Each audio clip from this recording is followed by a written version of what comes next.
Eu vos dou um novo mandamento, nova ordem eu vos dou, que também vos ameis uns aos outros, como eu vos amei, diz o Senhor. Queridos irmãos e irmãs, a nova forma de viver a partir da vida de nosso Senhor Jesus Cristo introduz para nós alguns elementos necessários e, sobretudo, insubstituíveis na constituição da vida cristã. Um deles é o perdão.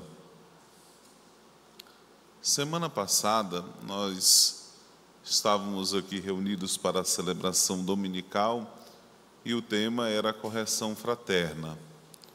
O quanto nossa salvação depende também daquilo que, por intermédio da igreja, nós somos chamados a alcançar na vida do irmão, não deixando que ele morra no seu pecado. Hoje o Evangelho abre a celebração com uma pergunta de Pedro, que traz para nós uma reflexão também muito importante no que se diz respeito à constituição desta mesma vida com o Senhor e com o mesmo tema. Quantas vezes devo perdoar o meu irmão se ele pecar contra mim? Na perspectiva de Pedro, a pergunta pode deduzir de que o irmão precisa do nosso perdão, mas na verdade é um caminho de mão dupla e, sobretudo, iluminado pela palavra de Deus, o perdão é algo muito mais necessário para aquele que verdadeiramente recebe a ofensa, de fato, daquele que ofende. Há um ditado entre nós que diz: quem bate, esquece. Quem apanha, mas esta lembrança, esta memória não curada e não perdoada, traz graves consequências, não somente para a vida cristã em si, mas também para todo o conjunto da obra existencial da vida. O rancor e a mágoa de uma dívida não perdoada de coração faz com que o homem não experimente verdadeiramente a liberdade e a comunhão com que Deus nos criou. Este contexto pode ser entendido a partir da primeira leitura. Livro do Eclesiastes, capítulo 27, diz que, além de serem detestáveis ao Senhor o rancor e a raiva, a vingança também traz deveras penas e pesos para a nossa vida. E o autor do Eclesiástico diz: perdoa a injustiça cometida por teu próximo, e quando orardes, os teus pecados serão perdoados. Às vezes, levianamente, nós também esquecemos que o centro da oração do Senhor também está no Pai Nosso, um contexto de perdão, onde também nós dizemos que só desejamos que nossas dívidas, nossos pecados sejam perdoados na medida também que nós perdoamos. E muitas pessoas não experimentam uma liberdade de vida, uma saúde interior, uma cura profunda em tudo e nos seus relacionamentos, porque não se permite viver esta realidade. Se alguém sente raiva contra o outro, como poderá pedir ajuda a Deus? Lhe pedir a cura? Se não tem compaixão do seu semelhante, como poderá pedir o perdão de seus pecados? Se ele, que é um mortal, guarda rancor, quem é que vai alcançar o perdão para os seus pecados? lembra-te do teu fim e deixa de odiar. Pensa na destruição, na morte e persevera nos mandamentos. E, sobretudo, aqui entra o mandamento do amor. Que o amor é o cumprimento mais perfeito da lei, isso nós sabemos. Mas que medida de amor também deve conter os nossos relacionamentos, sobretudo quando nos sentimos traídos, injustiçados, perseguidos, humilhados e muitas vezes frustrados em nossas expectativas em relação ao irmão, ao outro. O Antigo Testamento colocava a medida deste amor na pessoa e dizia que o cumprimento dos mandamentos da lei de Deus era amar a Deus sobre todas as coisas e ao próximo como a si mesmo. Amando como a si mesmo, esta medida antropológica de nossa humanidade encontrava também uma limitação, porque nós não somos perfeitos. E muitas vezes, até esta falta de perdão é algo que nós fazemos contra nós mesmos.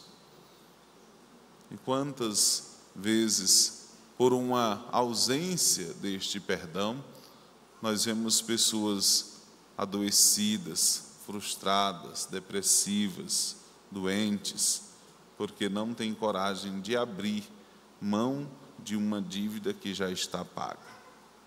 Ou que, pelo menos, nesta consciência que Jesus dá no Evangelho de hoje, nos reconhecendo muito mais devedores de Deus, nós deveríamos ser misericordiosos e perdoar aquele que nos deve muitas vezes, na maioria das vezes, menos.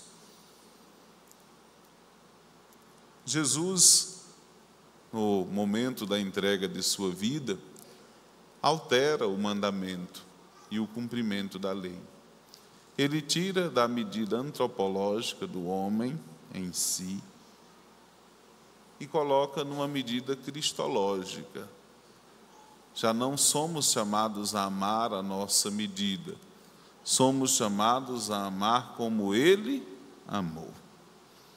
E isso faz toda uma diferença, porque o perfeito homem, amparado pela virtude e pela graça, amparado pelo poder de Deus e pela sua oferta de vida, consegue realizar plenamente o caminho, que muitas vezes é difícil para nós o fazer. E somente aí nós descobrimos verdadeiramente o motivo de uma vida cristã que muitas vezes não é compreendida pelo mundo. Como pode este cristão perdoar assim? Como pode alguém receber uma ofensa e não levar em conta? Como pode alguém doar a própria vida a ponto de ser escarnecido nas mãos de seus zombadores e ainda perdoar? Esta resposta só pode ser compreendida à medida que nós olhamos para o Cristo, porque Ele fez. E como Ele fez, nós também somos convidados a fazer, imitando, perseverando, pertencendo verdadeiramente ao Cristo. Carta São Paulo aos Romanos traz para nós, no capítulo 14, esta realidade que verdadeiramente deve pautar a nossa vida e identificar as nossas ações. As nossas ações são ações do Senhor em nós. E assim como Cristo perdoa, eu também perdoo. Eu dizia ontem, depois da missa primeira das vésperas do domingo, que talvez este seja o evangelho mais difícil de pregar, porque sempre este evangelho aponta para nós: e tu fazes o que dizes?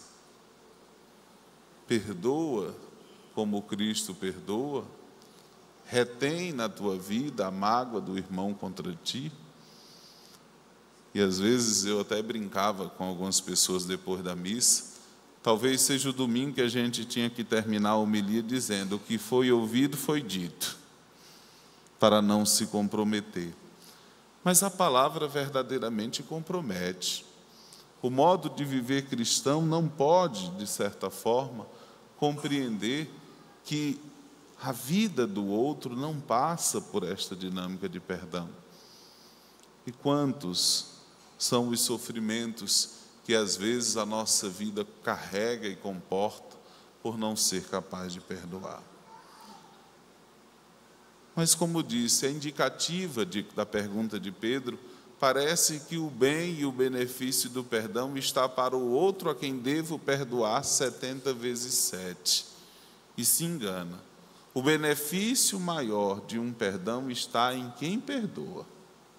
É ali que verdadeiramente acontece uma obra de redenção na vida daquele que oferece. É mais largo, é mais abundante, é mais feliz quem perdoa. Quando procuraram o patrão, ele disse: empregado perverso, eu te perdoei tua dívida porque me suplicaste. Não devias tu também ter compaixão do teu companheiro, como tive compaixão de ti? Capítulo 18 de São Mateus, o versículo 32 e 33. E indignado, mandou entregar aquele empregado aos torturadores até que pagasse a dívida. E Jesus termina este evangelho no versículo 35 dizendo que é assim que meu Pai fará convosco, se cada um não perdoar o seu irmão. De coração.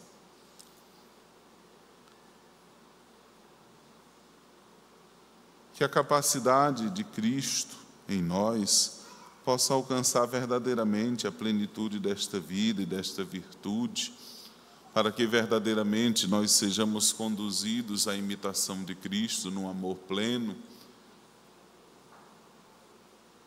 E quem não perdoa o seu irmão deseja a ele a sua morte.